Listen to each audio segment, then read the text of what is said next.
জয় তারা।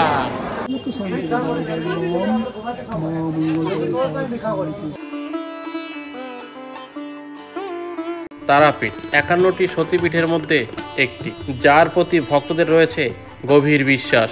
তাই তো প্রতিনিয়ত মাকে দর্শন করতে হাজার হাজার ভক্তের আগমন ঘটে এই তারাপীঠে। পুরাণ মতে বিশ্বাস করা হয়েছে এখানে সতী মায়ের দেহচ্ছেদের পর তার নয়ন অর্থাৎ চোখের তারা এই অংশে পড়েছিল। সেখান থেকেই এই স্থানটির নাম হয় তারাপীঠ, যা কলকাতা থেকে 217 কিলোমিটার দূরে অবস্থিত। আজকের এই গল্পে এই তারাপীঠের বর্তমান পরিস্থিতি তুলে ধরলাম, সাথে আমার অভিজ্ঞতাও। জয় তারা। ঘড়ির কাঁটায় ঠিক এখন ভোর 4:55। আর এই মুহূর্তে আমি রয়েছি কল্যাণী ঘোষপাড়া স্টেশন। আর এখান থেকেই মূলত আমি আমার যাত্রা শুরু করলাম। আর আজকে আমার গন্তব্য তারাপীঠ। প্রথমে এখান থেকে যাব আমি নৈহাটি, সেখান থেকে ব্যান্ডেল, তারপর সেখান থেকে ধরবো গণদেবতা এক্সপ্রেস। সকল কিছুই থাকছে এই গল্পে। তবে চলুন গল্পটা শুরু করি।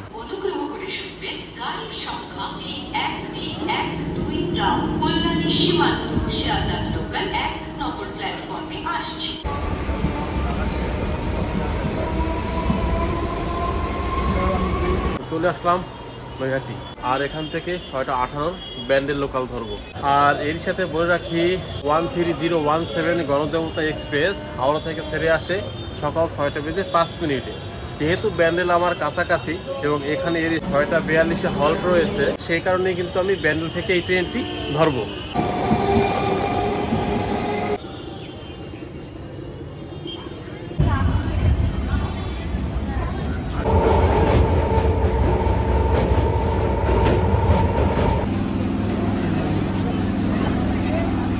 চলে আসলাম ব্যান্ডেল জংশন। এখন এখান থেকেই ধরবো গণদেবতা এক্সপ্রেস। যদিও এই মুহূর্তে প্রায় 10 মিনিট লেট দেখাচ্ছে গণদেবতা এক্সপ্রেস।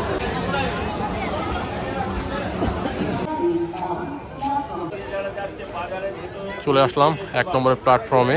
আর 1 নম্বর প্ল্যাটফর্মে দেওয়ার কথা রয়েছে। তো ঘড়ির কাঁটা এখন সকাল 6:49 আর কেবল ঢুকছে গণদেবতা এক্সপ্রেস। শুরুতেই মোটামুটি 10 মিনিটের মতো লেট রয়েছে।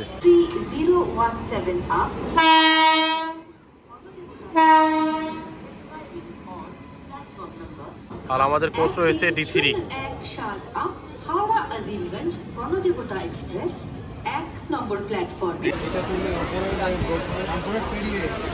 সিট রয়েছে 3/3। ঘড়ির কাঁটায় ঠিক 6:55। আর প্যান্ডেল থেকে আমাদের ট্রেন ছেড়ে দিল রামপুরহাটের উদ্দেশ্যে। মূলত এই ট্রেনটি যাবে আজিমগঞ্জ অব্দি আর কি। সিট পজিশন মোটামুটি এরকম। আর উপরে রয়েছে এরকম ব্যাগ লাগেজ রাখার ব্যবস্থা, আর পাখাও রয়েছে। আমাদের সিট পড়ছে একদম উইন্ডোতেই আর কি। আর পার স্পেসটাও বেশ অনেকটাই ঠিকঠাক আছে আর কি। উপরে পাখাও রয়েছে।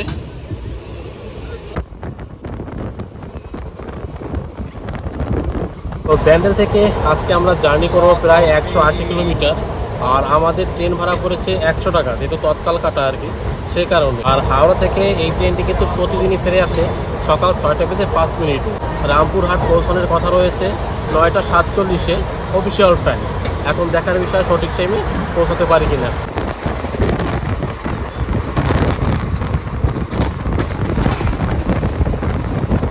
হাওড়া থেকে মোটামুটি রামপুরহাট যেতে 9টা স্টেশন হল্ট করে। আর ব্যান্ডেল থেকে রামপুরহাট যেতে মোটামুটি 3 ঘন্টা 5 মিনিট সময় লাগার কথা। এখন সঠিকভাবে পৌঁছতে পারলেই হয় আর কি।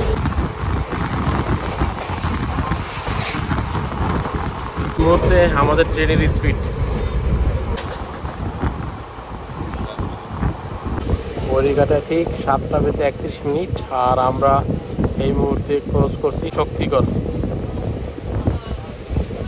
ট্রেন এরকম প্রচুর লোকজন খাবার নিয়ে ওঠে। প্রয়োজনে সকালের খাবার আপনারা এভাবেও সেরে নিতে পারেন। তবে যেহেতু মা তারাকে পুজো দেওয়ার প্ল্যান রয়েছে, সে কারণে আপাতত এখন উপোস থাকতে হচ্ছে।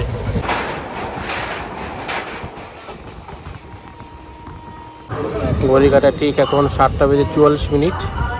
আর অবশেষে আমাদের ট্রেন চলে আসলো বর্ধমান জংশন। এখানে মোটামুটি 2 মিনিট দাঁড়াবে। যদিও মোটামুটি এখন 7 মিনিটের মতো ট্রেন লেট রয়েছে। বর্ধমান জংশন আসছে কিন্তু প্রচুর লোকজন উঠছে।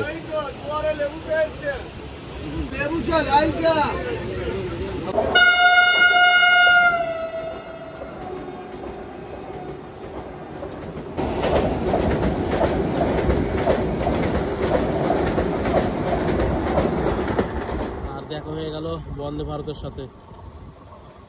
3 মিনিট হল্ট করার পর ছেড়ে দিল রামপুরহাটের উদ্দেশ্যে বর্ধমান জংশন থেকে।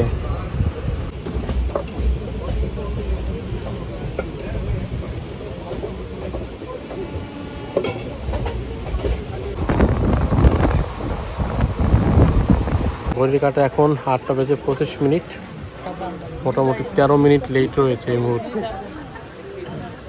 8টা 13 তো আসার কথা ছিল পুষ্করা। আর এখানে মোটামুটি দেখলাম কিছু লোক নামছে আর কি, আর কিছু লোক উঠছে।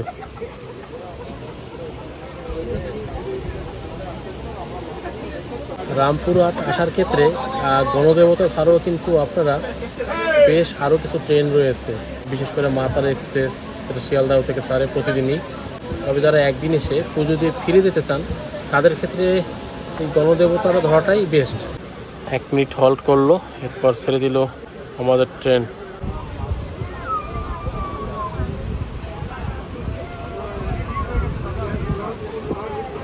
আর আজকে আমরা জার্নি করছি সেকেন্ড সিটিংয়ে। তবে এর পোস্ট পজিশন যদি বলে রাখি, 5টা আছে জেনারেল, 3টে আছে সেকেন্ড সিটিং, একটা আছে এসি চেয়ার কার, একটা স্লিপার, আর একটা আছে থার্ড এসি।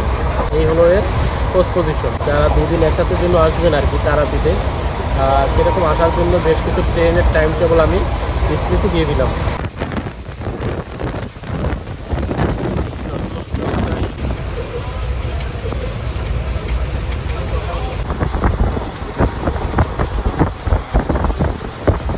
প্রচুর লোকজন দাঁড়িয়ে আছে বোলপুর শান্তিনিকেতনে নামার জন্য আর কি।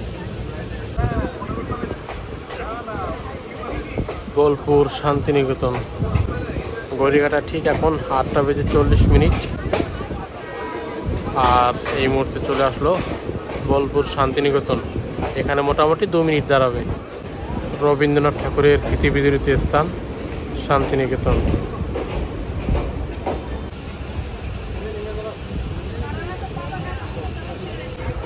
ঠিক 3 মিনিট পর ছেড়ে দিল আমাদের ট্রেন। বোলপুর শান্তিনিকেতনের পর রামপুরহাট যেতে এই ট্রেন যে সকল স্টেশনে দাঁড়াবে সে সকল স্টেশনের সময় এবং নাম আমি ডিসপ্লেতে দিয়ে দিলাম।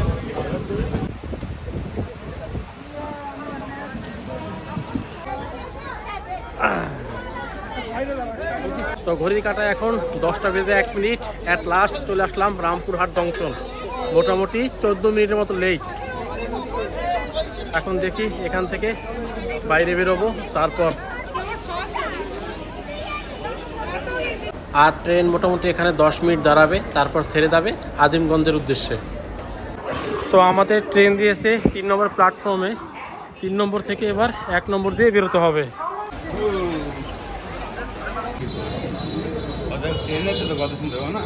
বাইরের সিচুয়েশন, প্রচুর গাড়ি রয়েছে। আর রামপুরহাট জংশন, এবার দেখি এখান থেকে কিভাবে যাওয়া যায় তারাপীঠে। আর এখান থেকে মোটামুটি এর দূরত্ব 8 থেকে 9 কিলোমিটার। আর স্টেশনের বাইরে আসলেই প্রচুর অটো টোটো ম্যাজিক এগুলো পেয়ে যাবেন। ভাড়া মোটামুটি শেয়ার গাড়িতে 40 থেকে 50 টাকা নেয় পার হেড। তো আমরা গাড়িতে উঠে গেলাম, আমাদের ভাড়া পড়লো পার হেড 50 টাকা। আমরা 10টা 13তে যাত্রা শুরু করলাম রামপুরহাট একদম স্টেশন চত্বর থেকে।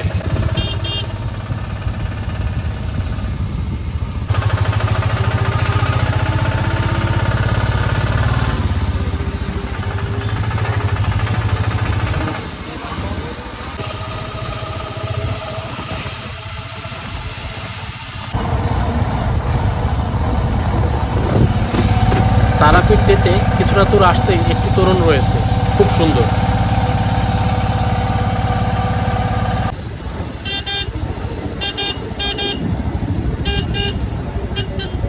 অ্যাট লাস্ট চলে আসলাম তারাপীঠ। মোটামুটি আসতে 20 মিনিট লাগলো। আর আমাদের এখানে নামিয়ে দিল সব গাড়ি মোটামুটি এখানেই নামায় আর কি। প্রচুর গাড়ি আসে, তবে গাড়ি নিয়ে আপাতত সমস্যা নেই এখানে আসার ক্ষেত্রে আর কি। তো এখন এখান থেকে কিছুটা দূর হেঁটে যেতে হবে। আর আমার সরণি রয়েছে, এটা এখান দিয়ে হেঁটে যেতে হবে। হাঁটা পথে মাত্র 5 মিনিটের পথ। আর আমাদের ওই সাইডটায় নামিয়ে দিয়েছে আর কি, ওখান থেকে এপারে এখন হেঁটে যাচ্ছি। প্রচুর দোকানপাট রয়েছে মন্দির যাওয়ার পথে দুদিকে।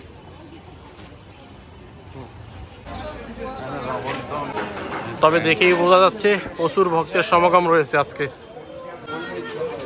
প্রচুর দোকানপাট, দেখুন বাচ্চাদের খেলনা সহ খাবার দাবার প্রচুর দোকানপাট রয়েছে। এখন হেঁটে হেঁটে যাচ্ছি মন্দিরের দিকে আর কি। আর লোকজন মোটামুটি ভালোই রয়েছে। আর এখানে দেখলাম প্রচুর লোক বিভিন্ন অফার করছে, তাদের কোনো লোভে পা দেবেন না, নিজেদের মতো করে মন্দিরের সামনে যান, লাইনে দাঁড়িয়ে পুজো দিন। কত করে দাদা? যেমন নেবেন 20 টাকা আছে, 50 108টা আছে না? 108টা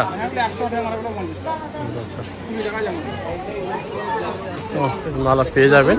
108টা 50 টাকা চাচ্ছে আর কি এখানে। প্রচুর দোকান রয়েছে।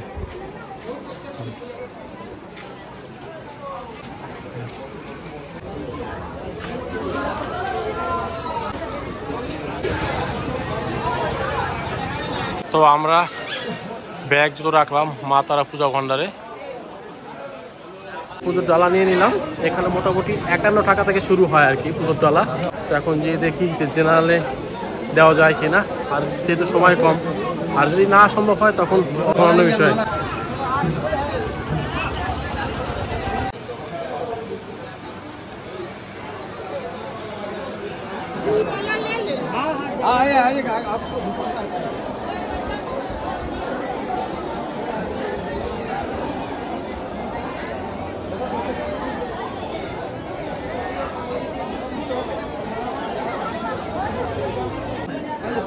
তো জেনারেলে অনেকটা ভিড়, যার কারণে এখন ভিআইপি দিয়ে প্রবেশ করতে হচ্ছে আর কি, যেহেতু আমাদের টাইম অনেকটাই শর্ট। জয় মা তারা।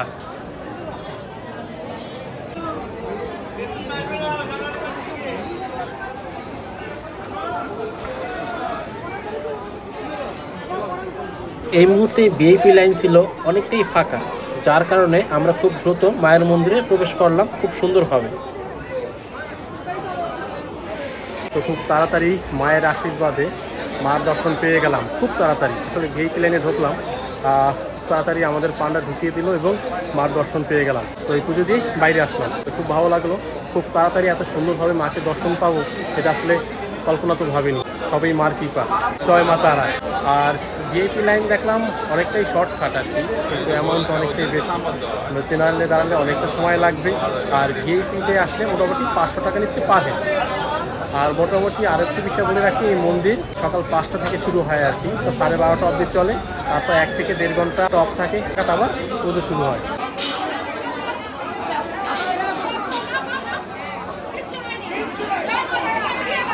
আর পান্ডাদের ব্যাপারে বলতে গেলে এদের ব্যবহার অতটা আমি খারাপ পাইনি, একদম ঠিকঠাকই আছে, খুব ভালো ব্যবহার করেছে আর কি। যা দক্ষিণা দিয়েছি খুশি হয়ে সেটাই নিয়েছে, তো পুজোটা ভালোভাবেই হলো আর কি। আর এই পিছনেই দেখতে পাচ্ছেন এটাই হলো তারা মায়ের মূল মন্দির। যদিও বর্তমান সময়ে ভিতরে কিন্তু ভিডিওগ্রাফি কিংবা ফটো তোলা একদম সম্পূর্ণ নিষেধ।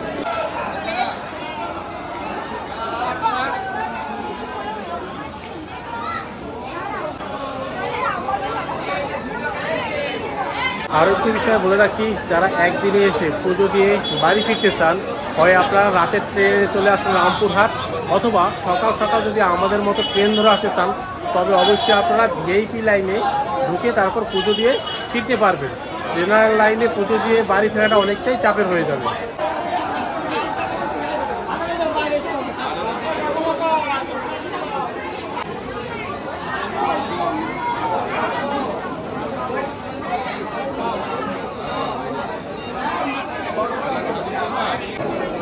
পাশে আরেকটা মন্দির রয়েছে,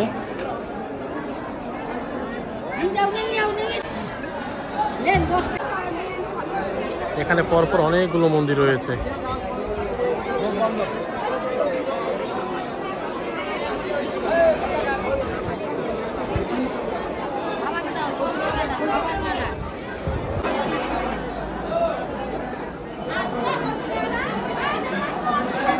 এখানে পরপর বেশ কয়েকটি মন্দির রয়েছে, প্রত্যেকটা মন্দিরে আপনারা পরিদর্শন করবেন, খুব ভালো লাগবে। এখানে রয়েছে গণেশ ঠাকুর, দিকটাই কিন্তু এই জেনারেল লাইন দেখুন অনেকটা দূর। আর এই যে পুকুরটা রয়েছে এটার নাম হলো জীবিত পুকুর।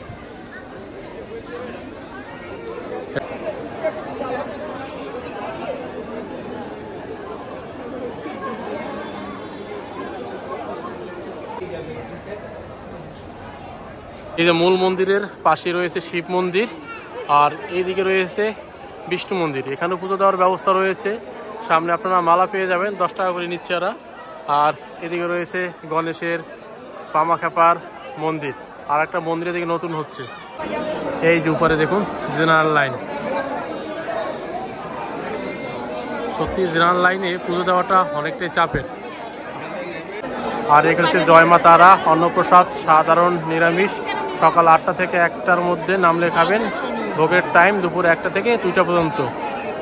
সঙ্গে জলের বোতল নিয়ে আসবেন।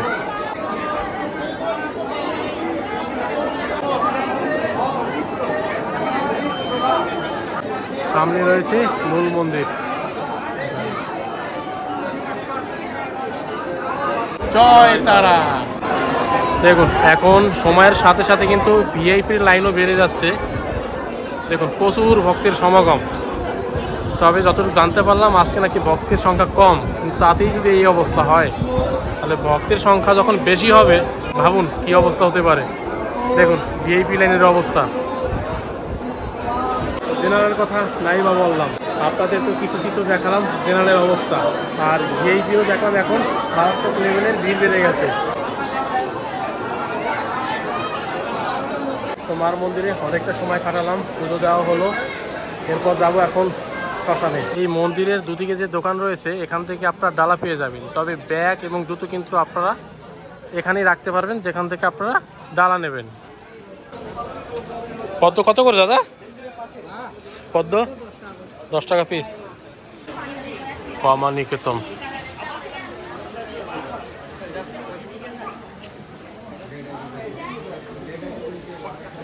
এখানে পিতলের নানান ধরনের জিনিস পাওয়া যাচ্ছে, প্রয়োজনে কিন্তু আপনারা কিনে নিতে পারেন, তবে অবশ্যই দেখে শুনে নেবেন।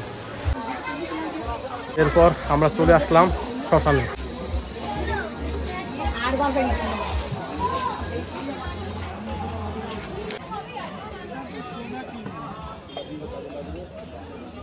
তবে মন্দির প্রাঙ্গণে কিন্তু জুতো পরে সম্পূর্ণভাবে নিষেধ, সেটা মাতারা মন্দিরেই হোক কিংবা এই শ্মশানেই হোক।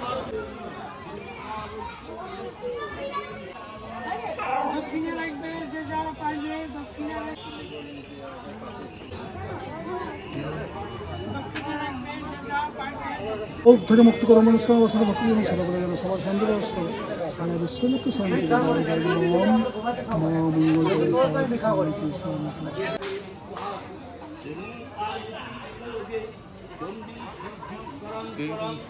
তবে এই শ্মশানের চিত্র দিনের বেলায় থাকে একরকম, রাত্রের বেলায় থাকে আর এক রকম। রাত্রের বেলা খুবই একটা অন্যরকম পরিবেশ, যদি আপনি এখানে থাকেন তবে রাতে এসে ব্যাপারটা দেখতে পারেন। তবে এই শ্মশানে কিন্তু বিভিন্ন তান্ত্রিকগণ বিভিন্ন তন্ত্রের মন্ত্রে সাধনা করে থাকেন, তবে এই জায়গার পরিবেশটা কিন্তু সম্পূর্ণ অন্যরকম। আর এখানে অমাবস্যায় আসলে ব্যাপারটা সচক্ষে দেখা যায়। শ্মশানেও অনেকটা সময় কাটালাম, এবার এখান থেকে বেরিয়ে যাচ্ছি।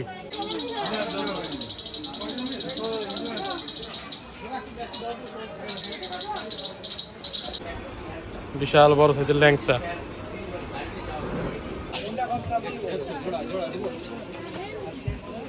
এই জায়গার বিখ্যাত পেয়ারা নিয়ে নিলাম, মোটামুটি 360 টাকা কেজি। সকালবেলা থেকে উপবাস থেকে পুজো দিয়েছি, তো এখন আমাদের কিছু খাওয়া দাওয়া করতে হবে আর কি। এদিকে রয়েছে দ্বারকা নদ।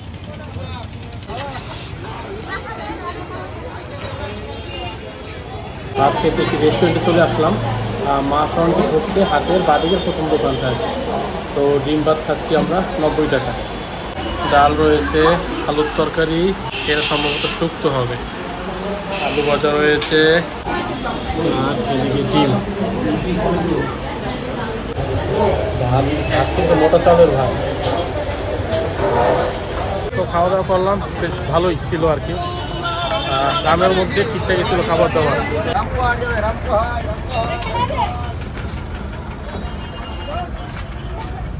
তো খাওয়া দাওয়া শেষ করে এবার বাসে উঠে গেলাম। বাসে যাচ্ছি রামপুরহাটে, সেখানে রয়েছে আমাদের ফেরার ট্রেন। বলে রাখি এবার হোটেলের বিষয়, এখানে প্রচুর হোটেল রয়েছে।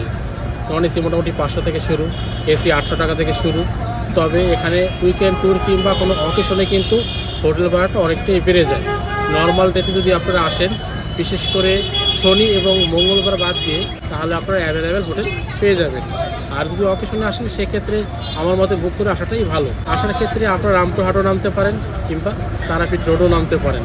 যদি ট্রেন আপনাদের তারাপীঠ রোডে দাঁড়ায়, তবে অবশ্যই সেখানে নামবেন।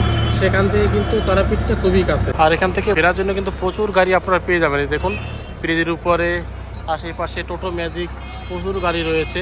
40 টাকা থেকে 50 টাকা নেবে পার হেড ভাড়া। আজকে আমাদের বাড়ি ফেরার ট্রেন হলো 13,188 মাতারা এক্সপ্রেস। এই হলো দ্বারকানাথ। এই দেখুন, প্রচুর হোটেল রয়েছে এখানে। ছোটি হোটেল, নিউ আশা লজ, দুদিকেই প্রচুর হোটেল রয়েছে। বলে রাখি, আপনারা যদি বাসে আসেন, তো বাস ভাড়া মোটামুটি 25 টাকা পড়বে। টাইম একটু বেশি লাগবে।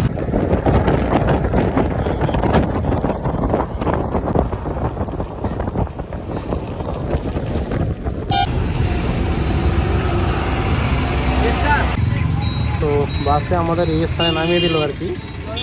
টোটো করে যাচ্ছি স্টেশনে। তো চলে আসলাম রামপুরহাট জংশনে।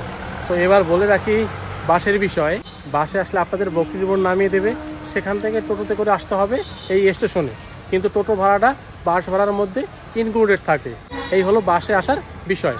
আর যদি আপনার টোটো কিংবা অটো কিংবা ম্যাজিক কারে চলে আসেন, তাহলে সরাসরি চলে আসতে পারবেন একদম স্টেশন চত্বরে। আরেকটি বিষয় বলে রাখি, যারা তারাপীঠে থাকতে চান, থেকে সাইট সিন করতে চান, এখানে 4টে থেকে 5টা সাইট সিন রয়েছে, যেটা মোটামুটি আপনারা 200 টাকার মধ্যে হয়ে যাবে। তবে ওরা 300, 350, 400 টাকাও চাইতে পারে। অবশ্যই বার্গেনিং করে নেবেন, 2 থেকে 250-এর মধ্যে হয়ে যাবে। আমাদের মাতারা এক্সপ্রেস দিয়েছে 3 নম্বর প্ল্যাটফর্মে। এবার যাচ্ছি সেই দিকে। তো আমাদের ট্রেন চলে আসলো, কিন্তু এটা ছাড়ার টাইম হলো 2:10 মিনিটে। আর এর সিট পজিশনও হলো এরকম 3-3 আর কি, এদিকে 3, এইদিকে 3। তো এই ট্রেনে করে এখন বাড়ি ফিরবো। তো এই হলো তারাপীঠের একদিনের গল্প, কীভাবে একদিন এসে পুজো দিয়ে মাকে দর্শন করে আবার বাড়ি ফিরে যেতে পারবেন। তো যাই হোক, এই গল্পটি আজ এই পর্যন্তই। দেখা হবে পরবর্তী এক নতুন গল্পে। সে আপনি সবাই ভালো থাকবেন, সুস্থ থাকবেন। জয় মা তারা।